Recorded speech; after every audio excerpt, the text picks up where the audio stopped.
Okay, guys, I'm back. I'm sorry if I'm starting off laughing because I'm going to show you some of the things here that you don't see. I mean, I've shown you some of the animes and all that already, but there are some other ones I'm going to show you here in a moment. But oh my gosh. Okay, so I was getting out the Rover Dangerfield DVD to kind of keep to watch when I want to watch it because I think you. Oh, I do have it on digital and everything, but just have it just in case. And now the disc, I had to put the disc here. And I think this was, I don't know if I bought this or Frank Hill sent it to me. I think I bought it off Amazon. But anyway, long story short. So you notice when I was bringing it out in the previous video that the case was falling apart. Well, the moment I got it out here, all of a sudden the case just went and decided to basically say adios. The case, as soon as I brought it out of the closet there, as soon as I brought it out, the case literally started to fall apart, and as you can see in this bag here, it pretty much basically when I got it out here and everything, I was gonna get ready to put it in the Ottomon here. It pretty much, the case, as you can see as I'm doing it right now, the case disintegrated. It literally disintegrated. But look at that! Look at that! And it's all crunched. It's like potato chip. It is potato chip. I have never had that happen, even with the Rockadoodle set. I've never had that happen. But yeah, the plastic and everything all disintegrated. As soon as I got it out here, it disintegrated. Now, I understand people talking about disc rot and everything. Yeah, I think they might want to correct themselves and say it's not just disc rot, it's case rot and everything. Because this case, it wasn't a flapper case like when they started out with. It was one of the regular cases, like this. It was a case like this, if you will. That's one of the movies I'm going to show you in a little bit. But anyway, it was a case like that. And it was on demand. It was an on demand Warner archive, and the case just disintegrated. And I had other cases in there, including the one with the Bears and Bonkers, and they didn't disintegrate. This one did. This one did. It's the moment I got it out here, disintegrate. Oh my goodness. But anyway, I'll take care of that later on. I just wanted to show you guys this because, oh my gosh, it's like, are you effing kidding me? Let me know if you guys have ever had something like this happen to you, because this is a first for me. The whole case just literally became potato chip. Anyway, we'll take care of that in a little bit. Let's get on with some of the video, the rest of the overview here for this portion. So down here, we're going to show you some stuff I think I've shown you before. Of course, I've shown you the anime here and everything. Of course, Naruto, the Naruto, the movie. My anime disc collection right here, or 2-disc disc collection there. New Cutie Honey, Lion Force Voltron. This here I didn't show you. This is Scooby-Doo Where Are You, the complete first and second season. I got that. That's pretty cool. And then here, these were sent to me by Frank Hill. These here are volume 1, 2, and 3 of Tex Avery in his Screwball Classics. These are all on here, all restored, released by Warner Archive on Blu-ray.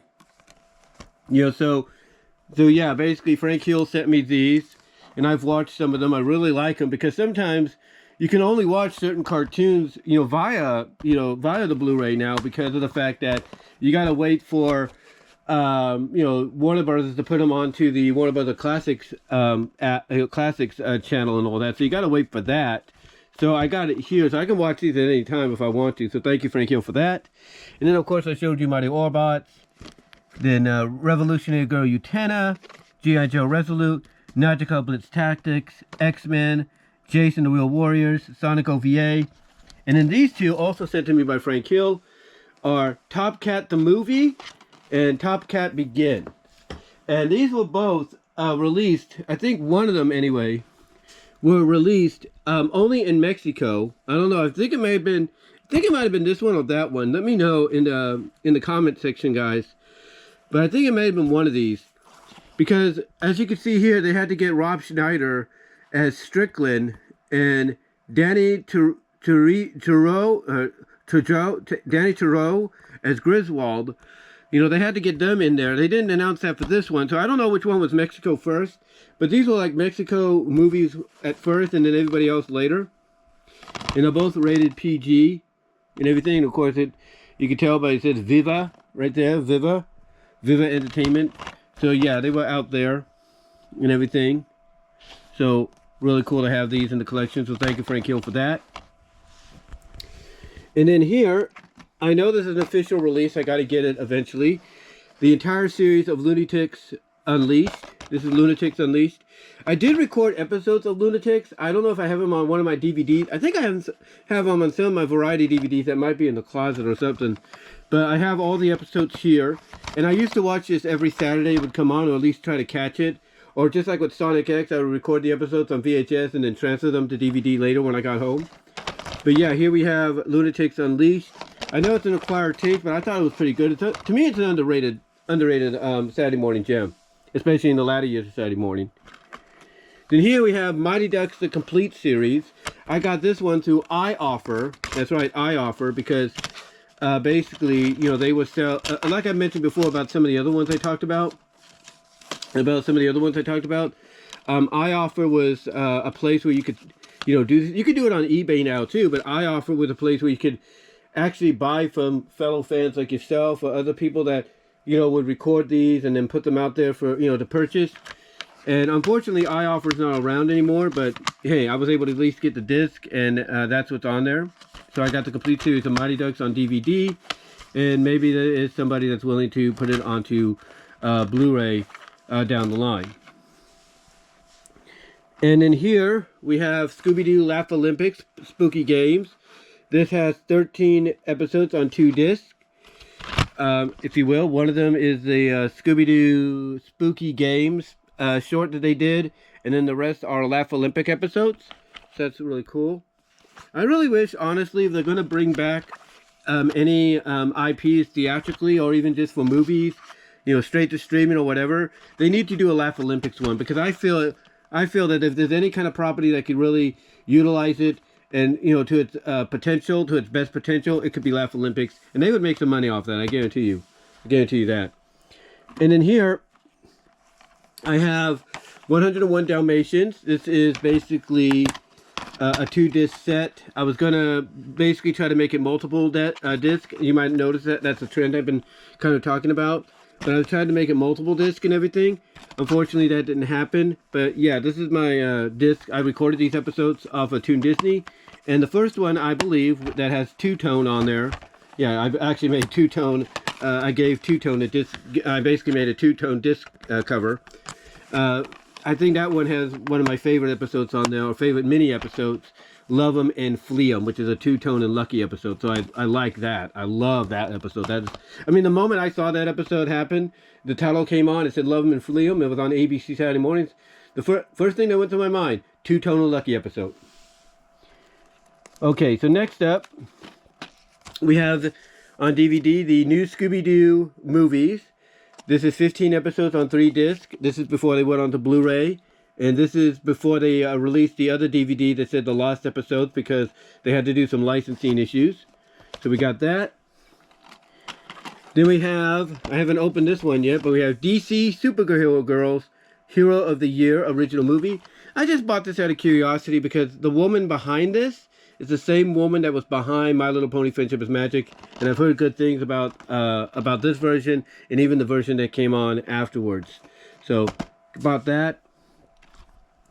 Then this one I bought. This is, well, not bought, but this is the one I recorded. I sent a copy to zaranyzerak years ago. This is Tailspin Plunder and Lightning Uncut. That's right. I was looking for it. Long story short, I was looking like, okay, where's the uncut version, right?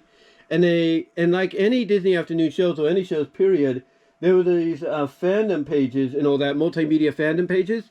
And one of them, a Tailspin, which was Tailspin centric, one of the main ones, had this episode, had the entire miniseries, not miniseries, but the entire pilot movie uncut on there. I was looking around, I was asking, and somebody said, go here. I went there, and there was, so, and it just hit the camera there, I do apologize. But I said, okay, I'm going to get it, and I did. So yeah, I got the uncut version of Plunder and Lightning. This is the one with the 2 songs in there. you know, actually, it was basically it's all the songs, especially the one that got cut out for time, which I think was stupid, which is "Home Is Where the Heart Is," which is a beautiful song.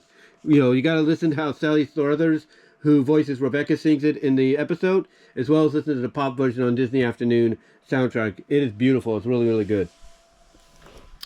Then, we're going to go over here before we go there. We're going to bring up, and again, these are from iOffer. And again, iOffer is, like I said, where I got, where I got Pink Panther and Sons, Goldie Gold, Action Jack, New Yogi Bear Show, and Yo Yogi. I got all those series on DVD. Excuse me there. And here, I also got this through them. This is Kid Video. That's right, Kid Video. It's the same person, you can tell by the style. And this is one of those shows that is never probably going to get a DVD release, despite whoever gets the license, because they would have to go through a lot of copyright issues due to the music utilized in it, but I'm glad to have it. So I think you can also find the episodes on the Internet Archive, and maybe some here on YouTube. Then here I have Raccoons and the Lost Star. I burned this episode. I downloaded it from the one of the main Raccoons websites. And I also sent a copy to Zaranyzerak. So Sean, if you're wondering where I got that copy, it's from one of the Raccoons websites and everything, and that's how I was able to put it onto DVD. So here we have Raccoons and the Lost Star, which was the mini movie, kind of the movie or so before they started doing the series. And I will be right back.